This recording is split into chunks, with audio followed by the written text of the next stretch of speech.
Great. Thank you, Simon, for introducing me. Thanks, AutoJS, for having me here today. So today I'm going to talk on the topic of building more resilient web applications and what that means, how to do it, and why the heck that's important at a JavaScript conference.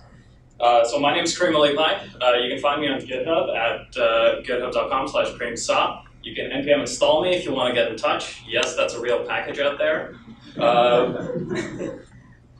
All it does is it'll give you my contact information, but just a warning, it isn't V0, so please don't use me in production. So what I do is I'm a senior software engineer at this company called Foca Retail. We're the ones, as Simon said, who are sponsoring your pizza tonight. So if you enjoy the pizza, you'll probably like working for us. And on a completely unrelated note, we are hiring, so you can check out our job postings on our website. But jokes aside, giving away free pizza is not actually our main business. It was, but then we realized it wasn't very profitable. So we pivoted a little bit, and what we do now is we build corporate intranet software for retail franchises centered around the concept of compliance. It's a small pivot away, but if you want to learn more about that, you can come talk to me after the talk, or you can check out our website again. Let's jump right in. There's a little disclaimer. There are some caricatures which some people might find embarrassing, but as long as you're not Bill Gates, you should be okay. Bill Gates is not out there, right? No, okay, couldn't make it. No worries. So our story begins in a land not so far away called Sassland. And in Sassland, the people were known as engineers, and their trade was software. But not all was well within Sassland. They had a big problem. They had this horrible infestation of bugs. And no matter how hard they tried, they just could not seem to get rid of all of them. The citizens had a theory. They thought that the more bugs that we are able to remove from our software, the more stable that our software should be, and the happier we can make our user overlords. And so after every release, the engineers would rejoice and celebrate at the thought of having a good night's sleep. And yet, after every release, it seemed that 2 new bugs would show up in the spot of the one that they were actually able to fix. It was during these dark ages that some of the village elders began to look towards tools to solve the issue. And from the elder Crockford, we received linters, and some syntax errors went away. From the forbidden land of Gates, we received the surprising gift of TypeScript, and type errors became a little bit less common. But it seemed that even though some errors would fade away, other failures just seemed more imminent. This was not the radical solution that the gods had promised them. It was during this time that the village kook, a man by the name of Eric Brewer, had a theory. Brewer said that perhaps every time there's a failure within our system, we don't need to screw over our users. And at first, this thought was ridiculed. After all, these Java error pages of SQL timing out were so useful for the user. But as the villagers began to think more and more about it, it turned out that in reality, what the users were thinking of as failure was not actually the system's failure. It was actually a lack of availability. And Brewer's theorem actually went on to be known as CAP theorem, and it is one of the most important theorems in computer science. And it gives us a lot of insight into the sort of trade-offs that we make when we design our applications. And what CAP theorem essentially tells us is that our system is allowed to have at most 2 out of 3 attributes. The first attribute is consistency. A consistent system is one in which every read is reflective of the most recent write. The second thing our system may be is available. An available system is a system that can respond to a user's request with any non-error message. And so this was sort of the first time that you could think of consistency and availability as separate topics. Because availability is when you're responding with any non-error message. You don't necessarily have to respond with something that's consistent. And finally, your system may tolerate a network partition. But the interesting thing about CAP theorem is that although it tells us that we're allowed to have at most 2 out of 3 of these things, partition tolerance, we don't actually get a choice about because it's a requirement for distributed systems. And most systems that we develop and go into production nowadays are actually inherently distributed. And this is sort of where it begins to make sense why I'm talking about this at a JavaScript conference. Because in JavaScript, your applications are inherently distributed without any choice whatsoever. For the front-end developers, when you're shipping an app, what you're actually doing is you're shipping something for the web browser to run.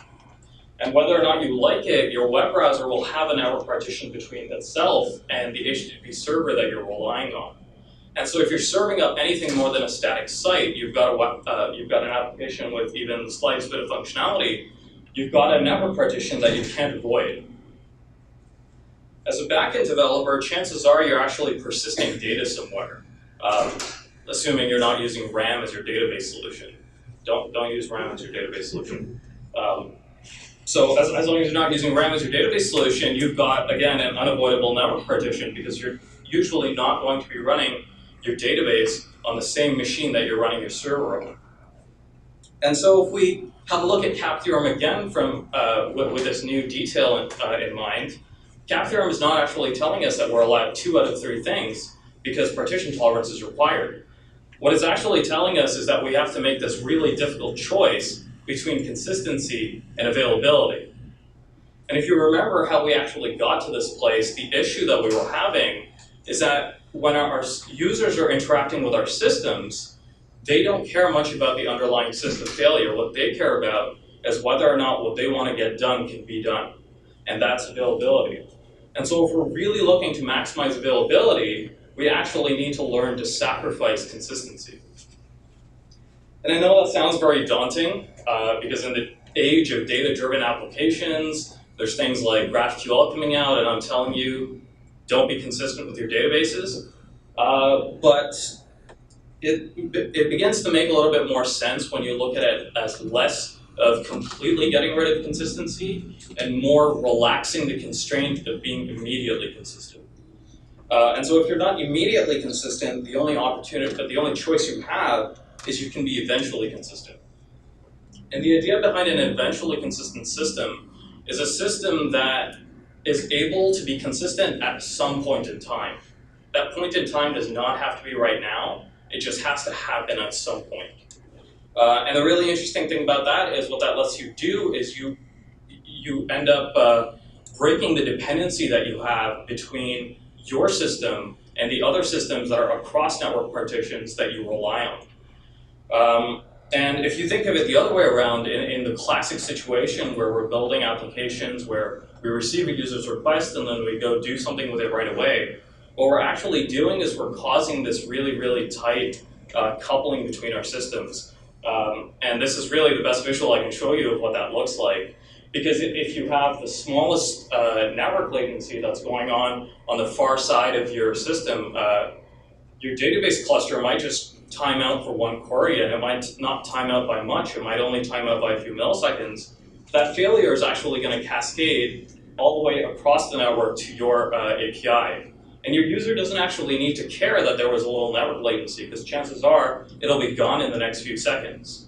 But if during this time you failed that request for the user, you have just affected their experience. So the main thing that we want to learn how to do is we want to stop building systems that look like dominoes. You want dominoes, go to a toy store, or I guess we have dominoes back here too. But our systems should not represent dominoes. We should try to isolate our failure points as much as possible. And so this sounds like a really daunting topic again. We still haven't made things any simpler. Eventual consistency, how do we do it? So in reality, it's actually a really complicated topic, but we're going to start with the most basic building block. The thing that really enables eventual consistency, the pattern that does so, is called the broker pattern.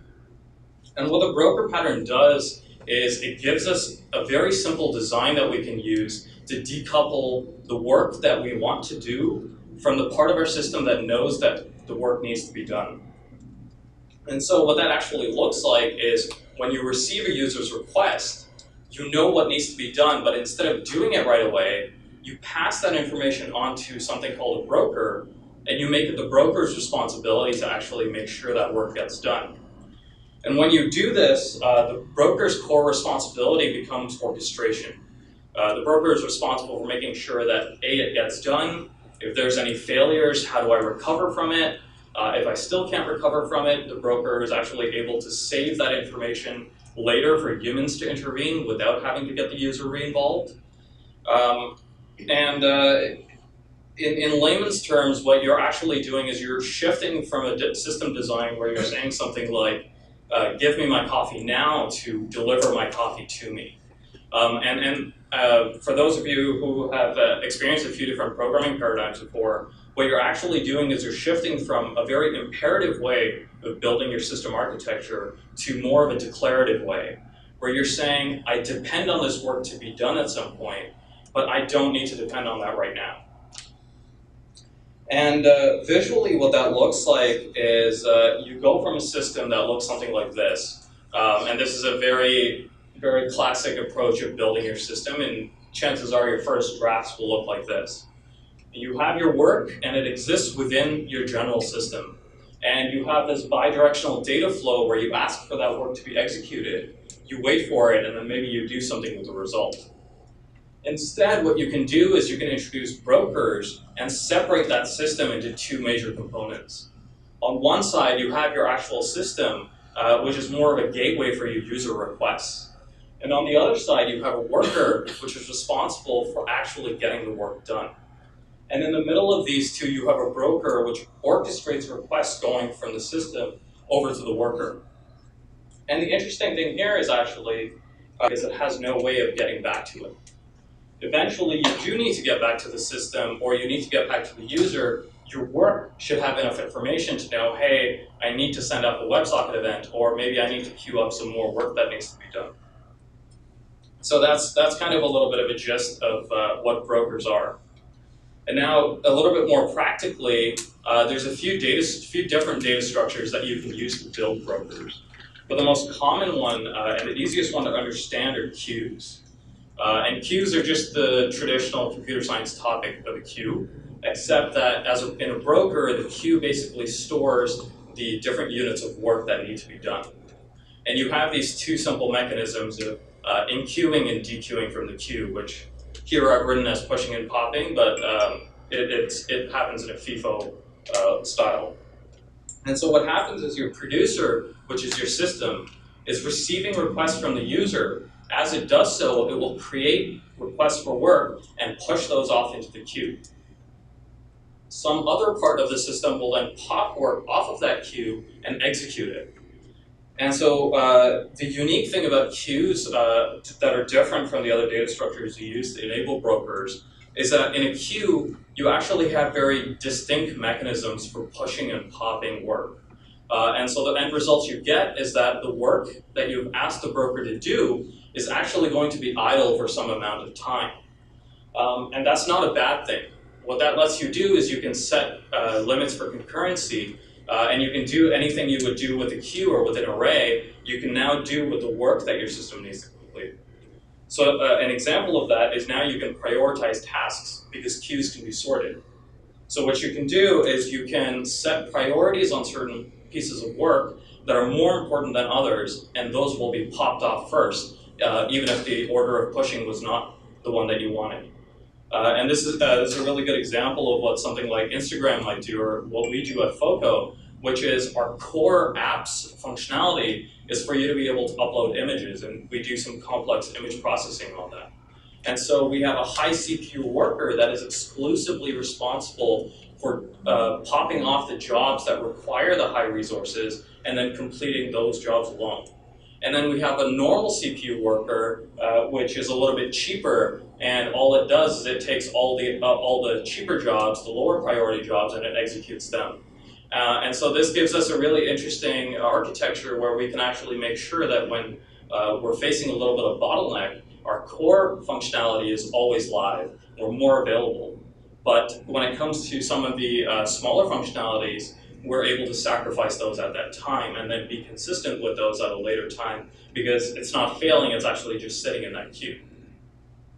You can also prioritize based on the time of day. And this is another thing that we've recently started to do, but a better example would be if you're running a Facebook page. So I don't know if you've ever run a Facebook page before, but what Facebook allows you to do is you can create a post and you can schedule it to be available at a later time. And that scheduling capability that's happening, it can be done entirely using a priority. So you can actually tell the broker to resort that queue until you only have the things that need to be immediately executed. And then you can keep doing that until you've finished executing everything on your queue. And so that gives you more of a timeline structure as opposed to a resource-based limitation. Another interesting that queues let you do that we lack in JavaScript right now is you can actually cancel tasks from being executed. Because the work is actually sitting in the queue idle for a little while, during the time that it's sitting in the queue, you don't need any complex logic to do cancellation. You can simply just remove it from the queue, and then the work won't be done anymore. And so this is really, really useful when you have certain things like the user is navigating away from a page and no longer wants that work to be done. You don't need to waste resources on it. Another incredible thing that queues let you do is you can actually dedupe tasks that are sitting in the queue. So if you know that I have 20 things in my queue, but 10 of them are actually the exact same unit of work. It's the same person that hit like, unlike, and just kept spamming it. You can reduce all that to maybe 1 or 2 jobs and then just execute those. And to look at a more practical example of that, we can have a look at what that looks like in a typical Facebook page. So let's say that you're designing this page using components, and the thing that we're going to focus on most is the HTTP requests that are actually coming out of these components. So let's assume that there's 3 major components on this page. Clearly there's many more. You've got your feed component, which renders your news feed. On the side, you've got your sidebar component, and on the top, you've got your navbar component. Now, when the browser begins to render your page, it's going to go top to bottom and probably left to right, depending on how you built your app. And so what's probably going to happen is, let's say that each of these are making HTTP requests. They're letting the browser know that they have a remote dependency. What that's probably going to look like is, first your navbar will load, and your navbar makes a request to go get the user's information. And so it can render my name and my profile picture in the navbar. And then the navbar maybe makes another request to get the count for the notifications so that it can show me my little badge. And then once the navbar has moved on, we move on to the sidebar, and the sidebar also makes a request to get my user information because it wants to show my name and my profile picture as well. And then maybe the sidebar makes a request to get the groups that I'm in so that it can show me this pretty list that I'm never going to use. And then your feed component loads, and your feed component also makes a request to get the user's information so it can tell me what's on your mind, Kareem, because I wouldn't have known my name is Kareem if it didn't tell me that. And again, it also wants to show me my profile picture. And then your feed component finally makes a request for whatever top post is there that I need to see. Which is probably what I went on Facebook to look at in the first place. And now it's at the bottom of the list of things that I've given the browser to do. So let's say that you're sitting on a network with limited bandwidth and limited concurrency. This is going to make for an absolutely terrible user experience. The thing that the user is actually waiting for is going to happen way after all the things the user's never actually going to use. And so with a broker, you can kind of change this a little bit. Specifically with queues, you can start adding these priorities at the end that you see, and you can sort by those priorities. You can dedupe those duplicated requests so that instead of having 3 points of failure, now you just have 1. And so now your network calls might actually look a little bit more like this, and they make a little bit more sense. You make a request for the user's info because you need that across the app. Then you make a request for the top post because that's your core functionality, and then you worry about the side things that nobody's ever going to use. And the other interesting thing is, let's say that your broker has a limited concurrency of 2. What that actually lets you do is that means that those first 2 requests are going to begin executing immediately. Well, those last 2 are going to sit idle in the queue for a little while until those first 2 finish. So let's say that I go to Facebook immediately, and then I click on my profiles to go over to my profile. Well, guess what? I actually don't need to know what groups I'm in anymore. If we were going the first way around, we would actually have exhausted network resources trying to load my list of groups. But in this way, we can just remove them from the queue, and it's as if they never happened. From the backend perspective, we can have a look at the same sort of example, but zoom in a little bit more. So let's say on the backend, we're designing an API to support this liking feature. And so what we want to do is we want to have some sort of API called like. And when a request goes to that API, we want to create a like relationship between the user that clicked on it and the post that is being clicked on. And so that way you get a like at the end of the day. And it doesn't really matter what your data structure or your logic for doing that is. What matters more is the high-level design. And so if you do that in the traditional way, and you take that request, you create your like, and then you persist it to the database. That sounds very simple, but without having that broker there, what you've actually done is now you've linked all of the database's failures to your very, very not important endpoint. So if the database is slow, your liking is actually going to be really slow, especially if you're using something like async await and you're waiting for that request to come back before your function continues to execute. You're actually completely allowing the speed of your program to be controlled by the network resource. If things get even worse and your database is facing downtime, your like is not even going to register with the system because your system is going to error out because we're getting those lovely SQL timeouts. And the user actually doesn't give a shit. The user is not going to go back to this post and attempt to like it again, unless they're like really crazed about Facebook. They don't really care that much about telling the person that they like the post. And what you've effectively done is you've gotten rid of some of your statistics, some of your social part of your social media platform. But instead, with a broker, all you can do is maybe you attempt to persist a like, but if it doesn't go through, you just tell the broker, hey, deal with it, I don't really care. And so if that like persists, you get back to the user and you say everything's okay. If that like does not persist and you end up going off to the broker, you still go back and you say, hey, everything's okay, the like has persisted. And the API consumer, your web application, can locally store this and say, hey, the like has persisted. So the user that committed the like will think that it has persisted, and every time they view that post, it will seem that the like has persisted. But the rest of the users, like the person who actually made the post, don't really need to care that the like was not persisted right away, because at some point in time when the database is back up, you will have persisted the like. And the other beautiful thing is you can actually get rid of that slow problem too, because although you're trying it on the API, you can set a really, really sensitive timeout. And you can afford to have a really, really sensitive timeout without sacrificing consistency completely, because you can tell your broker to be consistent at some point in time. And so these topics are actually not new. They're very, very old, especially on the back end. Brokers have been around since forever. And so some of the famous ones that people use nowadays in production are things like Q and BQ, which are based on Redis, or you can use something like SQS, which is provided by Amazon. It's a fully managed queue service. But on the front end, queues are starting to pop up more and more nowadays because people are starting to realize there right now is Redux, which provides a really, really lightweight layer of using brokers to do state management.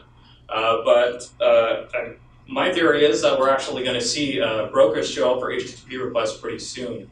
I know they started talking about this topic at JSConf recently, and there will probably be another Redux out there very soon. And so I kind of want to wrap up with the two main thoughts, the two main takeaways I hope you take from this presentation. So the first thing is you actually do have to make an active choice between availability and consistency. Regardless of what your product managers tell you, please argue back as much as you can. And it's not that you can choose one or the other. You actually, usually availability is the better choice. There are times when you have to choose consistency, but wherever you can, you should be choosing availability.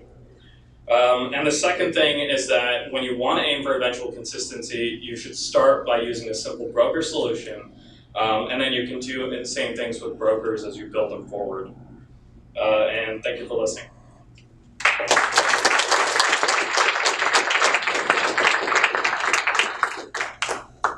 Do we have any questions? Do we have time for questions? Any questions? Yeah. Yep, certainly. So you can actually have more robust resilience policies, like you can have a really, really sensitive timeout and then fall back to a cache. And then maybe that timeout errors out the request, but when that slow request finally fills, you actually load that data back into the cache. Because chances are that request will actually end at some point. And your API ends up being really fast, but you still end up with a relatively up-to-date cache. So let's say a user uploads a profile picture and you send a queue to resize their photo. What would be the best way to keep like the synchronity between the client side and the result from the queue service to ensure that when that profile photo is available, the client has it? So the way that we actually handle this at Foco is that when you first make that upload and you create a post, our client will not actually show you the post right away. It will actually wait for a signal from the backend to start rendering that post. And what happens is on the backend, we send that signal as soon as we can when we've done very preliminary processing is done, enough to load at least the user that made the upload. We'll send off the WebSocket event, and then we'll do the 10 other resizes. And then we'll send off the last WebSocket events to everybody else on the feed so that everybody can see that photo. So you have like a service worker that listens to WebSocket events. Yep. And then the WebSocket server is separate from the queue in the server? It's a third entity? Yeah, so you can actually have like a persistent WebSocket server sitting on the worker node, and as work is loaded into the queue and then executed, you can give it temporary access to that socket server so that it can make those outgoing requests. Is there any other questions? Yeah. How long have you guys been using the broker pattern, or how's it been working as compared to other traditional methods of pricing that people used to look at next? Like, what are the pros and cons? So we've been around for about 5 years, and the first year was more of like a prototype where we were using Facebook's platform as a service, backend as a service. But then from that point on, for the last 4 years, we've been using brokers to do most of our work. And we're still getting to that point of actually being like a proper AP system where we choose availability over consistency. But really what we try to do is have like a healthy mix. So we try to persist the least amount of data possible on the API so that at least the person making the request knows what happened. And then we try to do the heavy side of the work on the broker. But if you start implementing your brokers really well, or you have like a really advanced broker solution, you can do some really interesting things like Redux lets you do time travel debugging. You can actually do that with API requests if you've got a broker on the API. And we've started to do that now where you'll have some failed jobs that are standing in the queue, and we can actually refire those up manually after we make a patch. So it's not like, hey, I had a small bug in my API, and so now that user's data has been lost forever. You've got it sitting in the queue, and you just relaunch it when you're ready to do so. I think there was another hand up that was here. Yeah.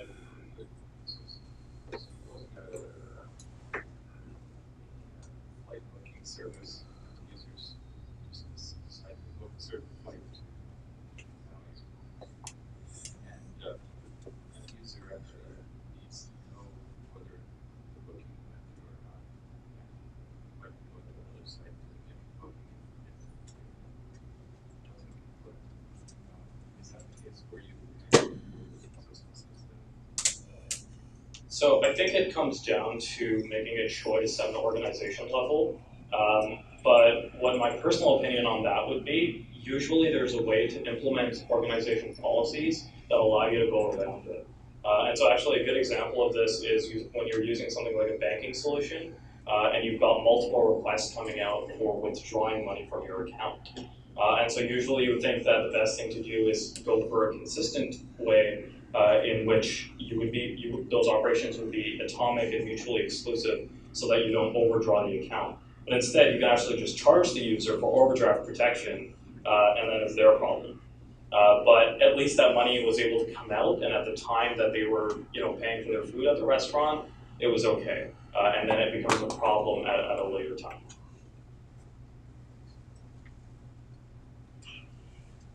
Is there any other questions?